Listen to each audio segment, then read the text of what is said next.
The day my mother told me to stay away, the sky over our town was the color of unripe limes. Sour. Unpromising. A glare that made the streets look like they'd been erased and redrawn.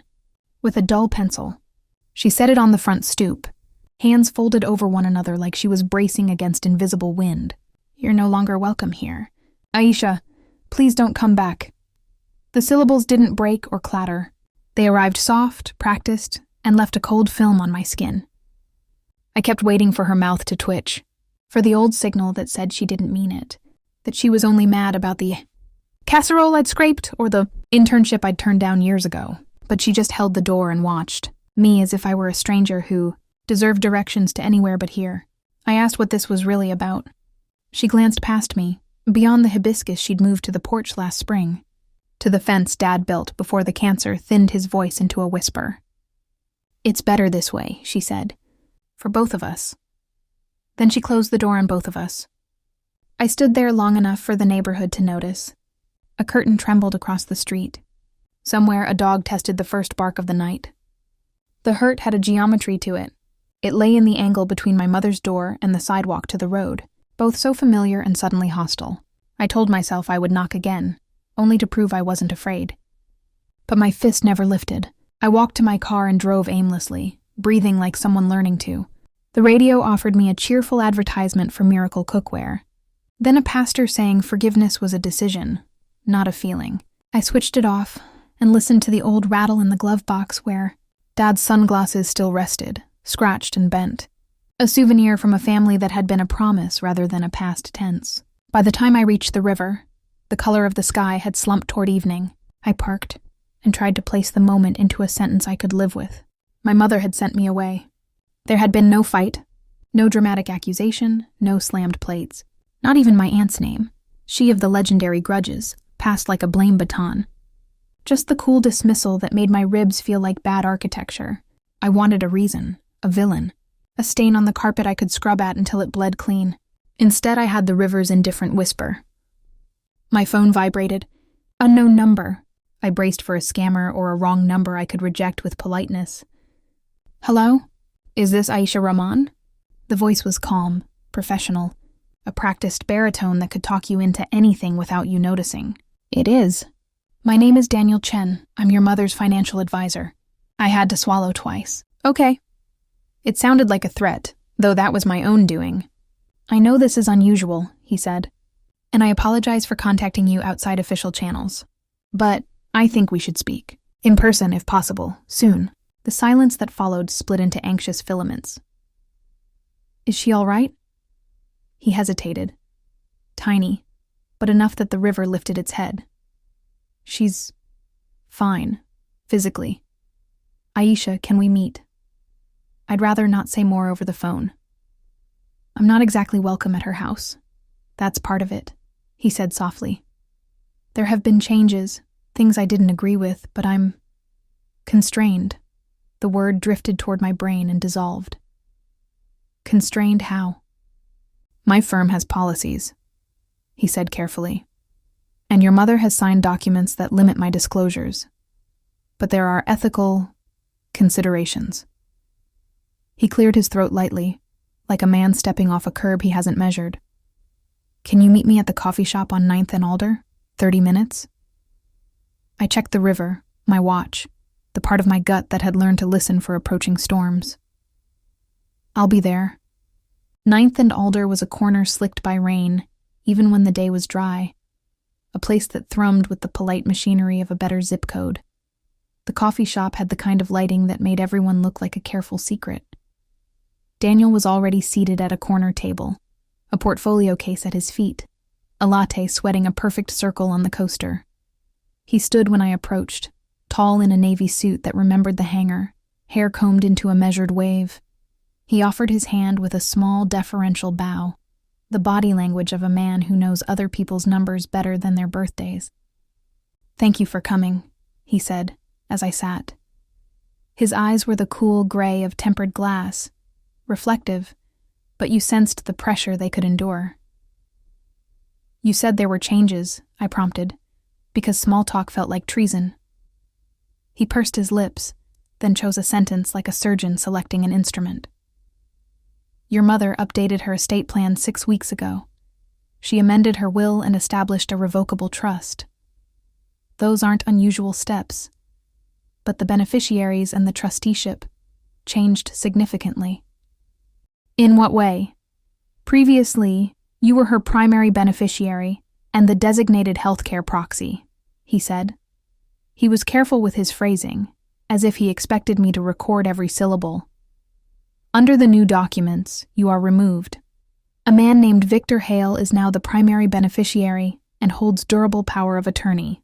I felt something loosen in my chest, like a knot giving way and letting through a flood I wasn't prepared to contain. Victor? Who? I've met him twice, Daniel said. He presented himself as a close family friend. He's persuasive, savvy. He paused, letting the adjective hang where I could choose its meaning. What does he want? My voice sounded like it had been shipped in from another person with fewer reasons to be careful. Daniel glanced toward the door, then leaned in. It's not just the documents. There have been transfers, large ones. A sale of the rental property your father left, a liquidation of a portion of her brokerage account. The proceeds are, officially, in the trust. But I've flagged transactions that appear to benefit Mr. Hale. The room tilted, not dramatically, but enough to make the background music reveal its bass note. I placed a hand on the table because it looked like it would understand. Why are you telling me this? Because in my professional opinion, your mother is being isolated, legally and psychologically. I can't prove undue influence from where I sit, but the pattern is familiar. I tried to raise concerns, but Mr. Hale attends every meeting now. Your mother looks at him before she answers. And today I was informed you're subject to a no-contact instruction. She told me to stay away. The memory arrived with the exact weight of the door closing. Daniel's expression softened a fraction. I thought you should know what I know. You deserve to decide what to do with it. What can I do? The question left my mouth before I could fit it with armor. There are legal routes, he said. You could petition for a guardianship or conservatorship, but those proceedings are serious, public, and can do harm if misused. You could seek a temporary restraining order against Mr. Hale if there's evidence of harassment or financial abuse. You could also try to re-establish contact with your mother and document any coercion. But time matters. He's moving quickly. I pressed my fingertips to my forehead, as if I could push clarity into place. When did you say the changes happened? Say the changes. 6 weeks ago, he repeated. The trust, the power of attorney, the will. The timeline crawled through my memory like a caterpillar finding old leaves. 6 weeks ago, I was in San Francisco for the conference I'd saved for. The one Mom wanted me to attend because our family never got to be in those rooms. She'd texted me photos of the hibiscus blooming. She'd asked if all the smart people were as kind as they seemed on stage. Somewhere in that week, a man had walked into her life and rearranged my name like furniture he didn't need. Why not go to the police? I asked, knowing the answer and hating it. Financial exploitation cases are complex, he said carefully. If your mother insists these choices are hers and she's cognitively intact, it becomes a question of autonomy. Abuse hides in plain paperwork. It wears a suit and collects signatures. I thought of Dad at the kitchen table with his pill organizer and a calendar kissed by red X's, the way he'd hold Mom's hand when the hospice nurse left. We're a team, he would whisper, as if saying it created it anew each day. I had believed him, down to the architecture of it. I'd believed the team would survive the loss of one of its founders. I hadn't planned for a hostile takeover. What does Victor do? I asked. What's his angle, besides the obvious? Daniel exhaled like a man stepping from shade to sun. He runs a consulting company. Doesn't matter what kind. He's both everything and nothing on paper. I did what I could within compliance, looked at public records. He was sued 12 years ago by an elderly client's nephew. It's settled. He moved cities twice. He knows how to make a maze look like a hallway. Heat gathered at the base of my neck. The kind that wants to turn you into a person who bangs on doors. I want to talk to my mother, I said. Tonight. Then talk to her, Daniel said, something like resolve entering his voice. He reached into his jacket and slid a narrow envelope across the table. This is a copy of her old healthcare proxy, the one naming you. It's not current, but keep it. And this, he slid another paper, is a list of elder law attorneys I trust. If you call one, don't leave a message with details. Speak directly. Use a landline if you can. Are you always this dramatic? I tried to smile. It landed crookedly. I'm aware how this sounds, he said. But I've seen it before. If I'm wrong, I'll buy you coffee for a year. And if you're right? If I'm right, he said. Your mother needs you to be braver than you feel. When I left the coffee shop, the city had tilted toward evening. The air tasted like metal and rain. I drove to my mother's house with a prayer I didn't recognize on my lips, something between a plea and a promise. I parked a block away, because the sound of my car in her driveway felt like a violation of the rules she'd made to keep me out.